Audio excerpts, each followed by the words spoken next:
Amitabha. As we have seen from the example in the Visualization Sutra, Madame Videhi, being overwhelmed by the suffering in this world, asked Buddha Shakyamuni to tell her of a place where suffering did not exist. Instead of directing her to the Western Pure Land, he displayed all the Buddha lands for her so that she could choose one for herself. This is unlike those of us who want others to accept our opinions. I have been practicing this method. It's great. You should try it. When others have different ideas and viewpoints, this will often disrupt the harmony of the group, and it is the very thing that we should carefully guard against. The best way to introduce Buddhism is to provide a general introduction to the Mahayana teachings and let others choose whichever method they prefer. Those who prefer Buddha name chanting can practice together. Those who prefer meditation can do likewise. In this way, everybody has a place for cultivation, and there is no need to pressure anyone into accepting our method. All methods are equal, and we're taught to meet our different needs, abilities, and levels of understanding. Thus, each school should respect and praise the others. This is the true practice of the first harmony. The second harmony is abiding by the same precepts. When we live and practice together, we need to have rules and regulations, for without them there will be disorder. Needless to say, the rules need to include the 5 fundamental precepts set by the Buddha. Rules vary for lay sanghas and those at way places. The former conforms to the 5 fundamental precepts, the latter to the monk or nun precepts. In addition, common rules, regulations, and local laws and customs are also to be observed. These will all comprise the permanent resident agreement of a way place. 1 or 2 members can be designated to draw up the rules, which are then presented to the group for discussion and then for voting. Each individual living in the way place must abide by the agreement once it is set up. If every member respects and abides by the agreement, there will be no discord among the group, because all have equal status, and no special privileges are granted to any one person. Thus, the Sangha is truly democratic and law-abiding.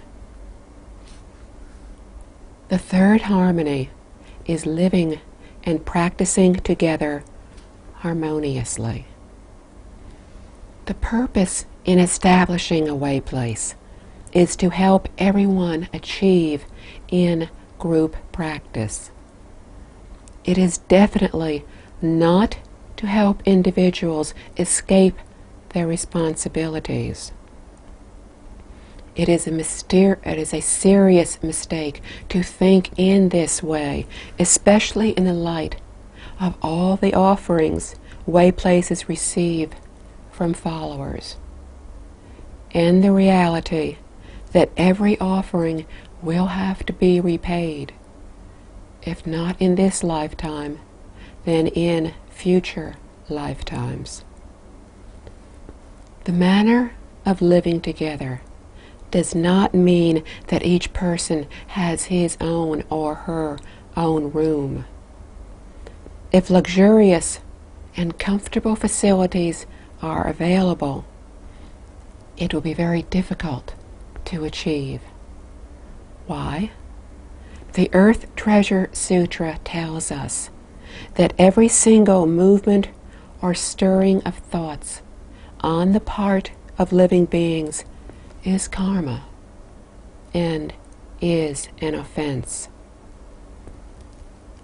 For uncountable eons, we have been deluded and confused, and thus we have committed infinite wrongdoings.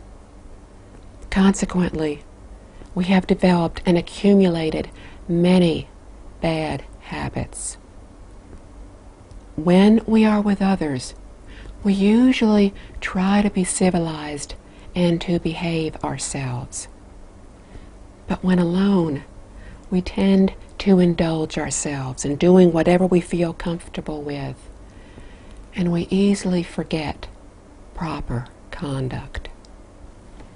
To counter this, members of the group share sleeping quarters.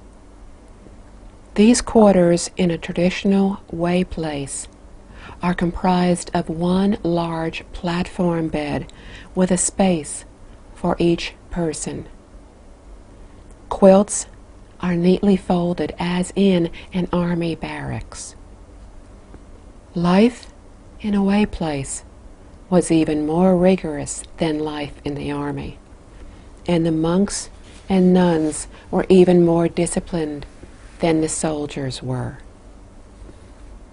Only by living in such a disciplined manner are we able to mold our temperament and to reform ourselves through the three learnings of self-discipline, deep concentration, and wisdom. This is true cultivation. However, in the Sangha, there are some exceptions. For example, the managing monk and the executive deputy chief, due to their responsibilities, have their own rooms, which is usually very small. This is in order to keep disturbing others when they are performing their tasks. Monks and nuns who are aged or ill also have their own rooms. To accomplish our cultivation, this shared living is necessary, even in today's affluent society. The fourth harmony is not quarreling. All the members who live together need to do so without quarreling. In this way, they can best concentrate their efforts on cultivation. When people are together, the most frequent act is that of speech. So speech karma is the easiest karma to commit. We have a proverb: illness enters by the mouth, trouble exits by the mouth. Another is, more speech, more trouble. One who eats too much easily becomes sick. One who talks too much easily gets into trouble.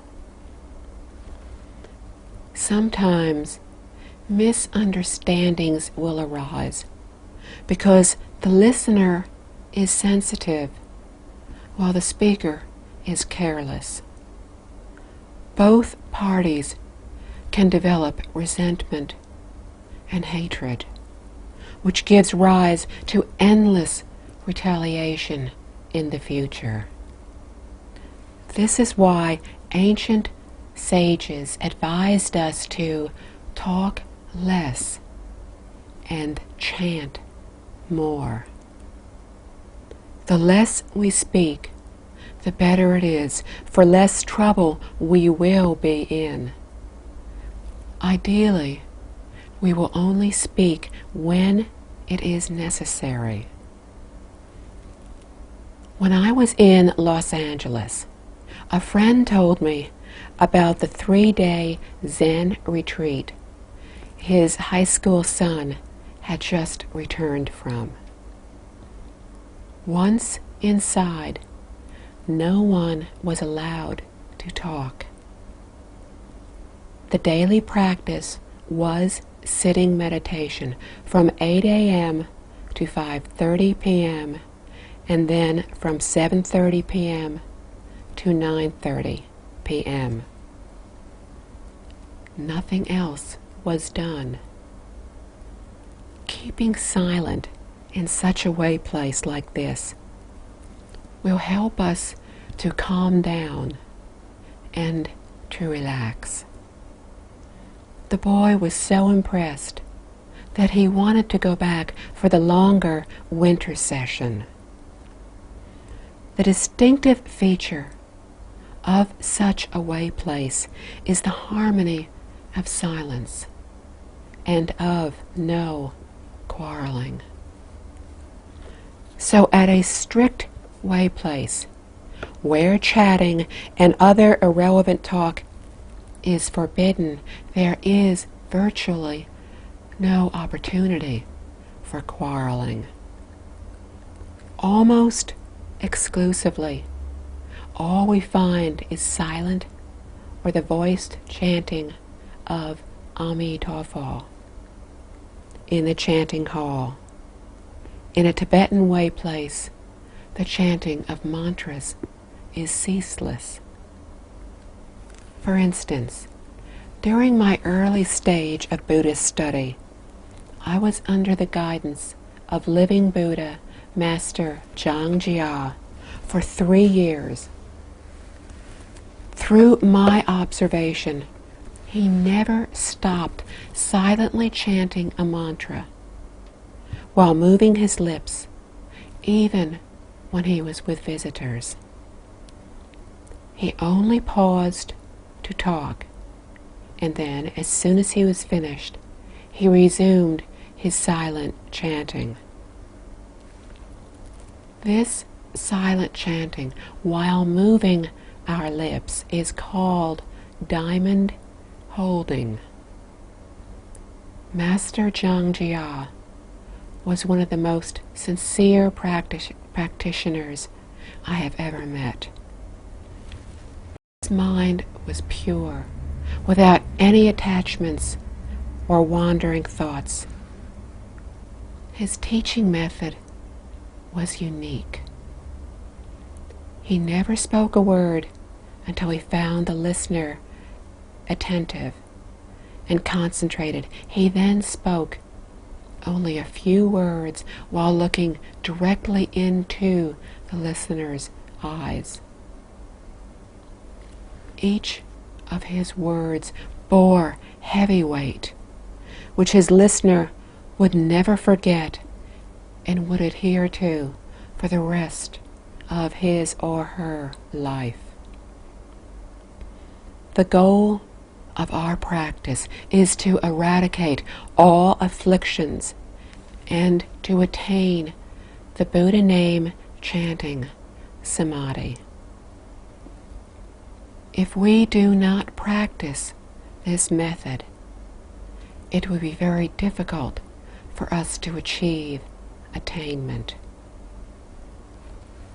The fifth harmony is experiencing the inner peace and joy that comes from practicing together harmoniously. This is to savor the Dharma joy. Whichever method we choose, the basic achievement in our practice is to attain happiness. If we feel unhappy after beginning our practice, we have definitely encountered a serious problem. But the problem does not lie with the Buddha's teachings. We may have done something that goes against the teachings, or we may have chosen the wrong method for us. Otherwise, the results would be evident. Awakening from confusion and obsession, leaving sufferings behind, and obtaining happiness. With each passing year, we would have fewer worries, while enjoying greater happiness, greater freedom. This is the evidence of success in our practice.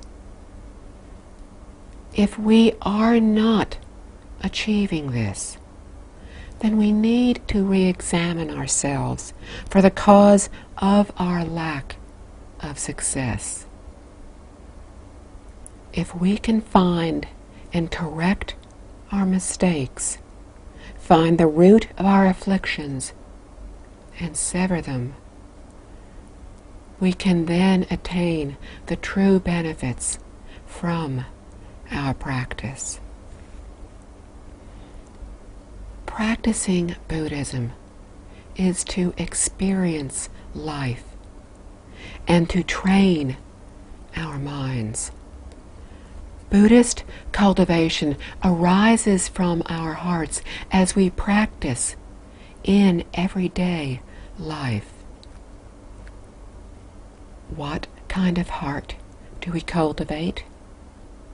The heart of purity.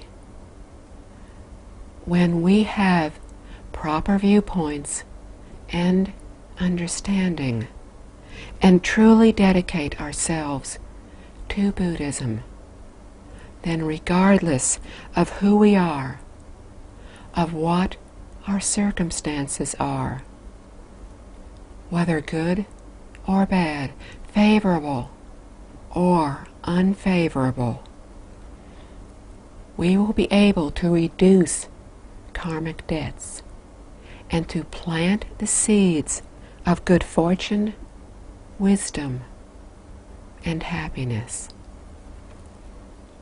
Then, how can we be unhappy? A feeling of joy will naturally arise from our hearts as we savor the Dharma joy.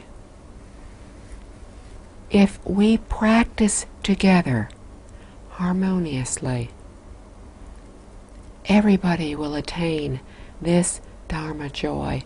Everybody will attain achievement. The sixth harmony is sharing benefits equally. In ancient way places, in ancient times, ordained people led a very simple life with one meal a day. They received food donated by people in the village, rested under the trees at night, and cultivated constantly. So the way place was more like a school to educate the local community on Buddhism. Learned and far-sighted people built them with the financial support from those who were wealthy and well-respected, and who had high status in the community. Then, well-known and respected monks were invited to come and teach.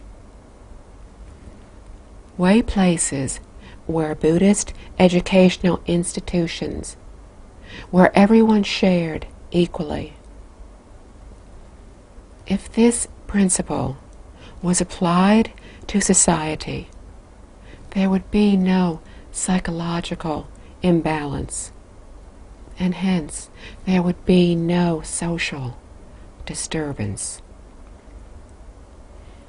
At way places, none of the 6 harmonies can be neglected, or else there will not be a true Sangha.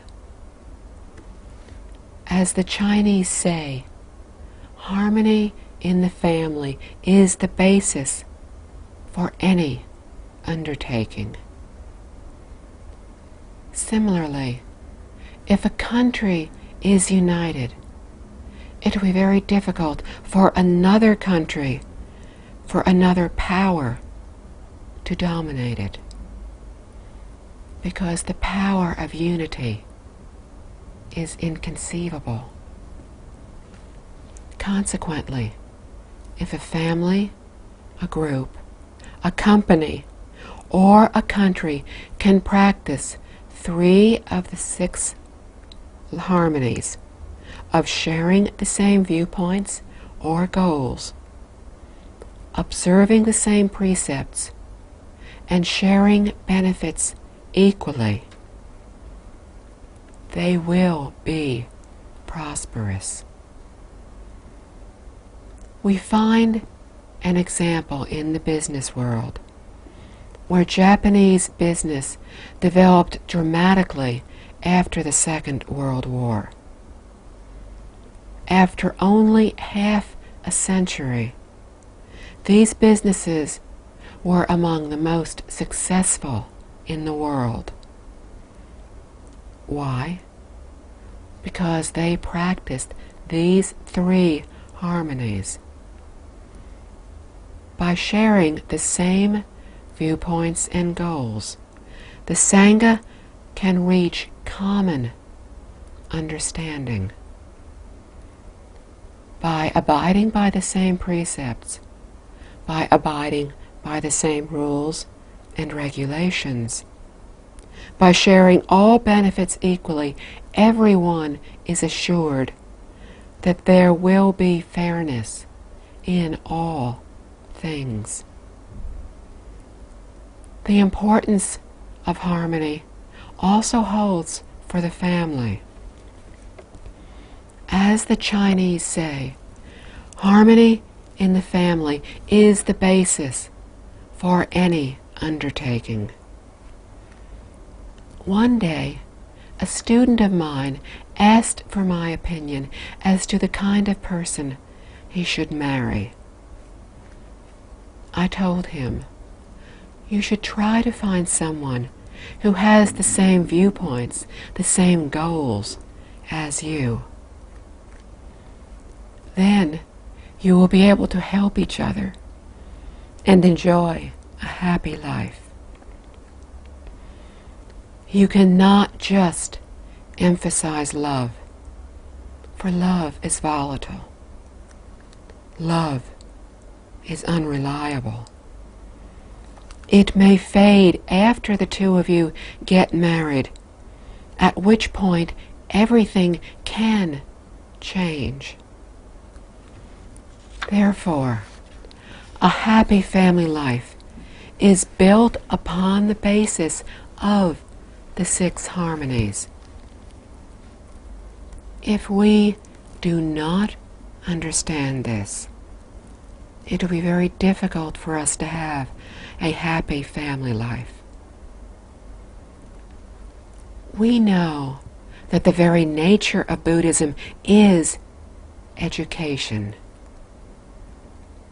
It encompasses a large number of subjects which cover the perfect knowledge of life and the universe.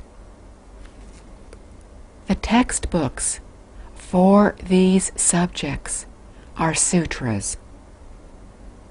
However, not all of the sutras in India were brought to China. Because of the difficulties of the long journey between China and India in ancient times. Both the Indian monks who visited China and the Chinese monks who went to India had to limit the number of books they could bring into China. They selected the most important ones and had to leave the others behind. So all the books that were introduced into China were considered the essence, the very cream of Buddhism. However, after their introduction, not all of the books could be translated. Further screening had to be done, and only the best and most essential were translated. The project was financed by the central government. Experts who were monks and lay people from all over China, as well as from foreign countries, were invited to participate in the mammoth translation effort.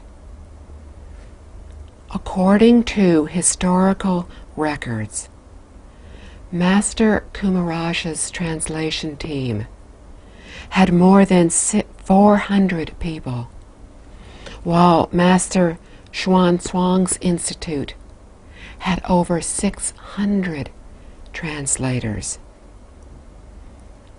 The name of the translator that we see today on the sutra is the chief of the institute and represents all of the members of the Translation Institute. The Chinese sutras that we have today are fairly complete. However, the Indian Sanskrit versions have largely been lost, with few remaining.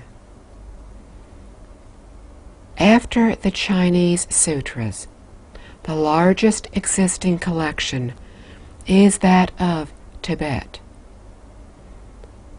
Part of this collection was translated from the Sanskrit, and the rest came from the Chinese versions. Princess Wancheng of the Tang dynasty brought the Chinese sutras to Tibet when she was married to the Tibetan king. This is why the introduction of Buddhism to Tibet was some 600 years later than the introduction from India to China. As the Tibetan king built up belief in Buddhism, a new school from India found its way into Tibet. An important part of these teachings are the three learnings of abiding by the precepts of self-discipline, deep concentration, and wisdom. Accomplishment of these can relieve the suffering of this world. Buddha Shakyamuni told us how long Buddhism would remain in our world. The Dharma Perfect Age would last for 500 years. The Dharma Semblance Age would last for 1,000 years. And the Dharma Ending Age, which we are now in, would last for 10,000 years. What are the sufferings of the beings in our current age? The first is committing the wrongdoings of the 10 bad conducts.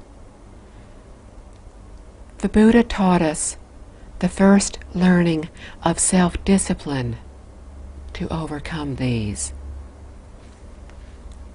The second suffering is the inability to remain serene and calm. The Buddha taught us the second learning of deep concentration to achieve purity of mind, to achieve tranquility. The third learning is suffering. The Buddha taught us the third learning of wisdom to overcome our current state of ignorance. Committing wrongdoings, being confused, and remaining in ignorance are three of the major problems of sentient beings in our contemporary world. The Buddha will teach when these sufferings afflict the beings in our world. However, if the beings are not ill, there will be no need for the Buddha to teach. The Diamond Sutra says, in the end, we even have to lay aside the Buddha's teachings, let alone worldly teachings. When beings are well, the Buddha's teachings are unnecessary, and introducing them might even lead to more problems. This is similar to a healthy person taking medicine every day and eventually falling ill. Self-discipline cures our body. Deep concentration cures our mind, and wisdom cures our behavior. Therefore, a person who practices Buddhism is wise in thought, speech, and behavior. So how could such a person be unhappy? Now that we understand the three conditions, the three learnings, and the 6 principles of harmony, how do we use them in our daily lives when interacting with people, matters, and objects? To answer this, Buddha Shakyamuni gave us the 6 paramitas of giving, abiding by the precepts, patience, diligence, deep concentration, and wisdom. If we follow these in everything we do, from brushing our teeth in the morning to going to bed at night, we will be genuinely practicing.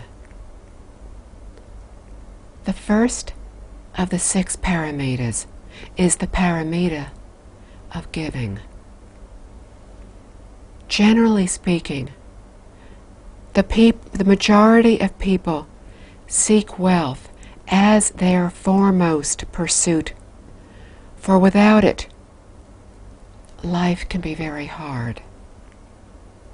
After this, people pursue intelligence and wisdom, health and long life. Regardless of whether they are in the East or in the West, whether they have lived either in the past or are currently living, these are the major pursuits of humankind. If Buddhism is supposed to fill our wishes? Can it provide these things for us? We have heard that in Buddhism, every sincere wish will receive a response. Then why have most people not received what they wished for? They are not aware of the true reality of life and the universe, nor the right method to fulfill their wishes. If we understand these principles and truths, all of our wishes can be fulfilled. The Buddha taught us that wealth, wisdom, and long life are all karmic results. If we want to obtain the results, we must first nurture and establish the cause. Good causes result in good results. Bad causes result in bad consequences. Where there is a cause, there will be a result. And where there is a result, there was a cause. This is a law that never changes, and the law around which all other laws in the universe revolve. Consider someone who is wealthy. How did this happen? It is not because this person is unusually clever or has better ideas than other people. Many other people are cleverer or have better ideas. Why are they not successful? The Buddha taught us that having wealth is the karmic result of a cause planted in former lifetimes. What was this cause? It was the giving of wealth. The giving of wealth results in our obtaining wealth. The giving of teaching results in obtaining wisdom. And the giving of fearlessness results in obtaining long life and healthy lives. Therefore, if we wish to have health, wealth, wisdom, and long and happy lives, we need to nurture these three causes in our current lifetimes. Only a small number of people obtain the results from causes they planted earlier in their current lifetime. Regardless of the time frame, we must develop the cause to receive the result. This is the law of cause and effect. And this law never changes. Giving is the most important requirement for practicing the Bodhisattva way. If we could sum up all the methods in Buddhism, we would find that all methods accord with the 6 paramitas. when we condense the 6 paramitas, we find that their essence is giving. One of the types of giving is that of wealth. When most people hear this, they often think of donating money to a group, a church, a temple, a way place. This is wrong because such thinking is too narrow and is far from the true Bodhisattva way. Selflessly remembering the welfare of others is the giving of wealth. Thus, everybody is practicing the giving paramita daily. And in this way, we are emulating bodhisattvas. We are just not aware of it. For example, when we get up in the morning and prepare breakfast for the family, we are practicing giving and kindness, as did Universal Worthy Bodhisattva. By doing so, we will be happy. In this way, we will have no thought of, poor me. My family regards me as a servant. I have to wait on them every day. If we complain like this, all the good fortune we have achieved will vanish.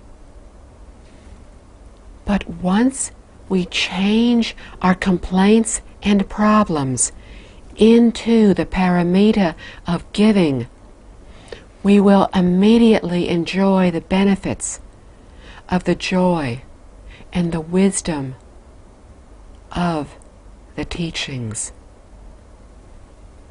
An employee who works hard every day to make as much money as possible or to receive a promotion is not practicing giving. However, if this employee works hard just to benefit the company and society and not for the sake of money or for the sake of promotion, he or she is cultivating giving and will never be tired. I myself enjoy traveling around the world to help people to understand the Buddha's teachings, and in this way am practicing the giving of teaching.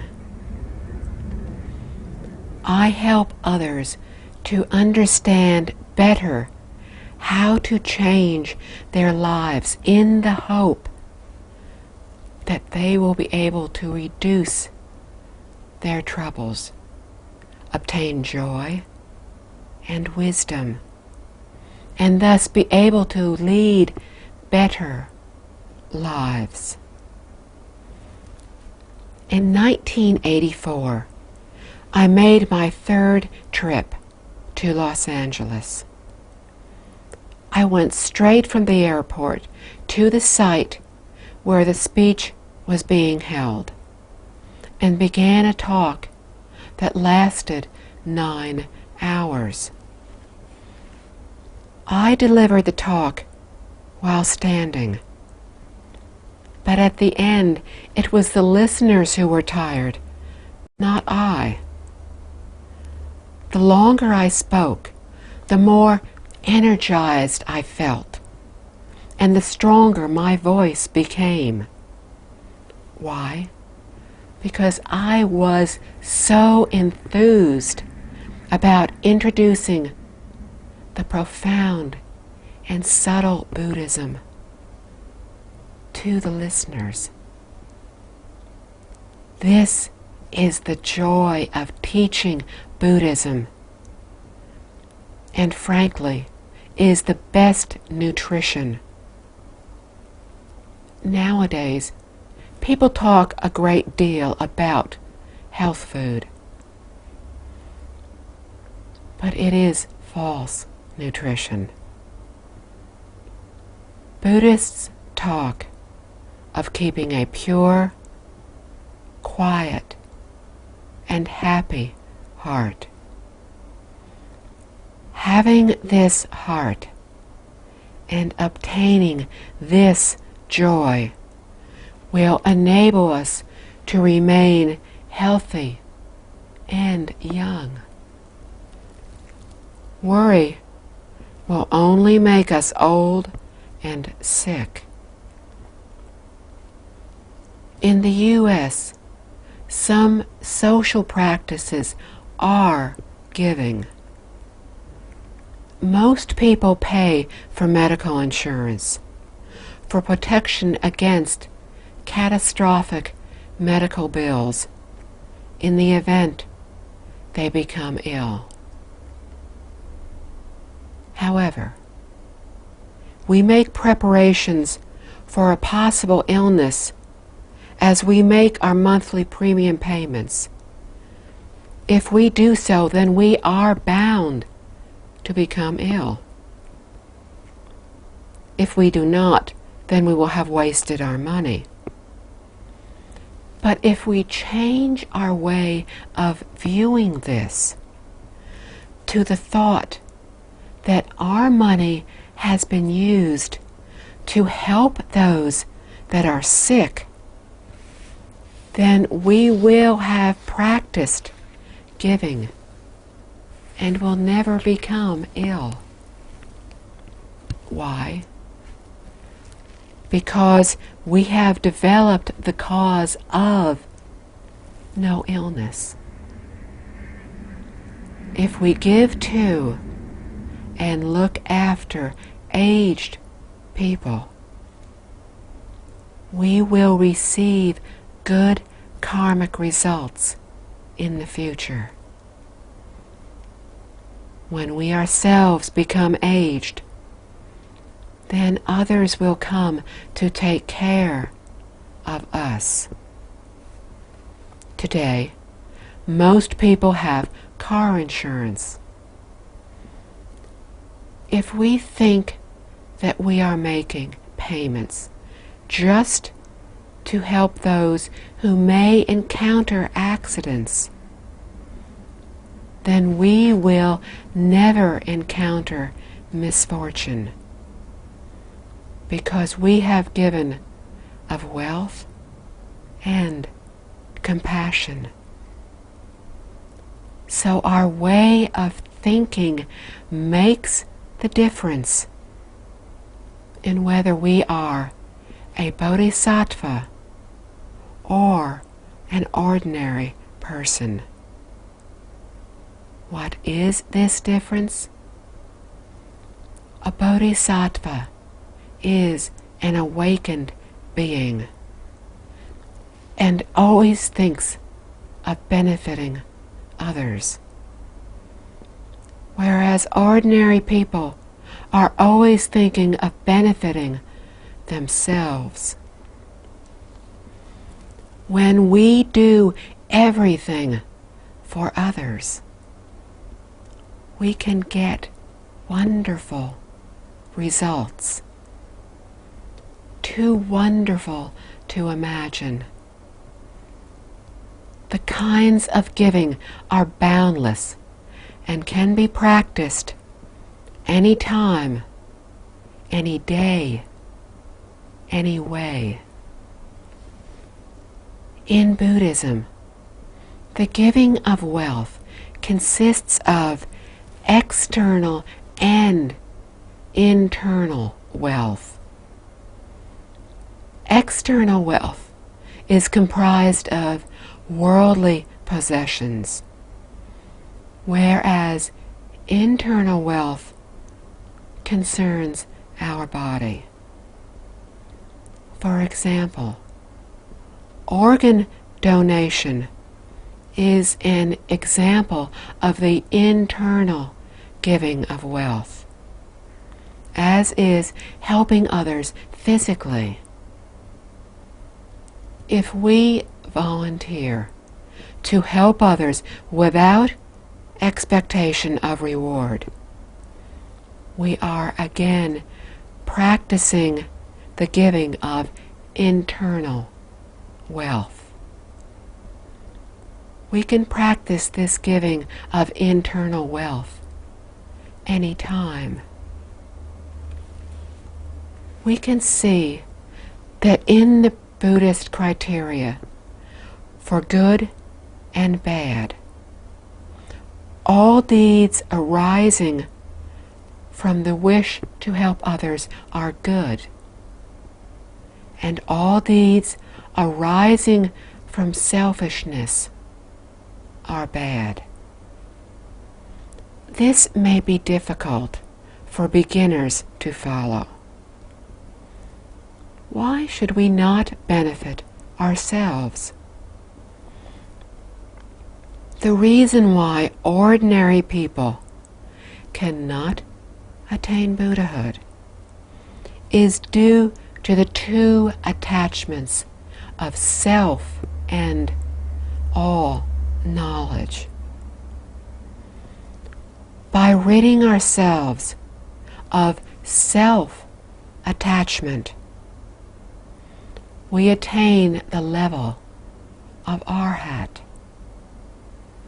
By ridding ourselves of the knowledge attachment, we attain Buddhahood. If we have every thought to benefit ourselves, our self-attachment will grow daily. Even as we plant some good causes, we will only increase our attachments. The Buddha told us that if we wish to transcend the cycle of birth and death, we must rid ourselves of both self and of the knowledge attachment. Self-attachments are afflictions that hinder us from attaining purity of mind. Knowledge attachments hinder us from uncovering our all-knowing wisdom, from uncovering our true wisdom. The second form of giving brings us wisdom, intelligence, and skill. Generally, it falls into two categories: Buddhist teachings and worldly teachings. To enthusiastically impart all of our knowledge to others who are interested in learning is the giving of teachings. It is not limited to the teachings of Buddhism. It could be teaching others cooking, engineering, etc. It is the unconditional and free imparting of knowledge or skills in any field.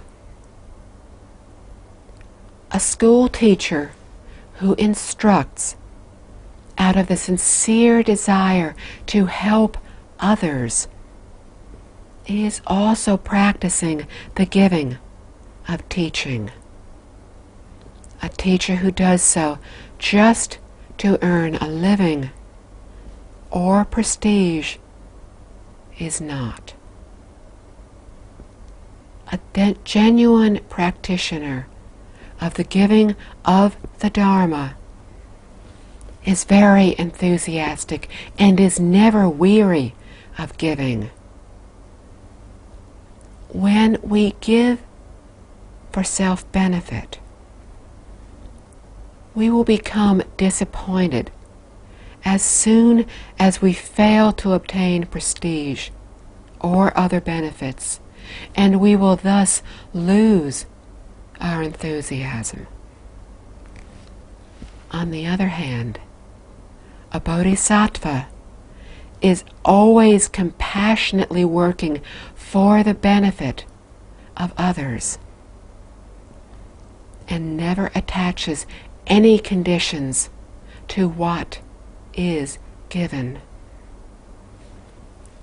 In the Infinite Life Sutra, the Buddha tells us that of all the kinds of giving, that of giving the Dharma is foremost.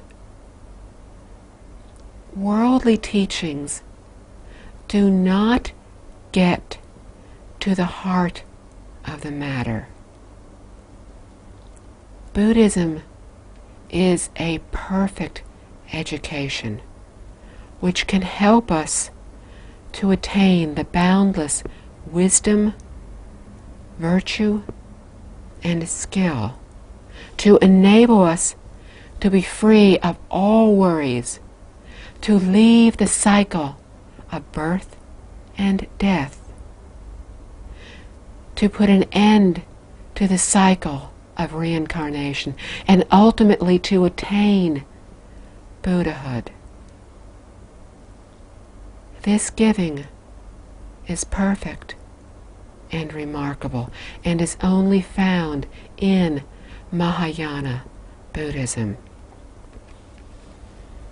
All Buddhas praise this giving.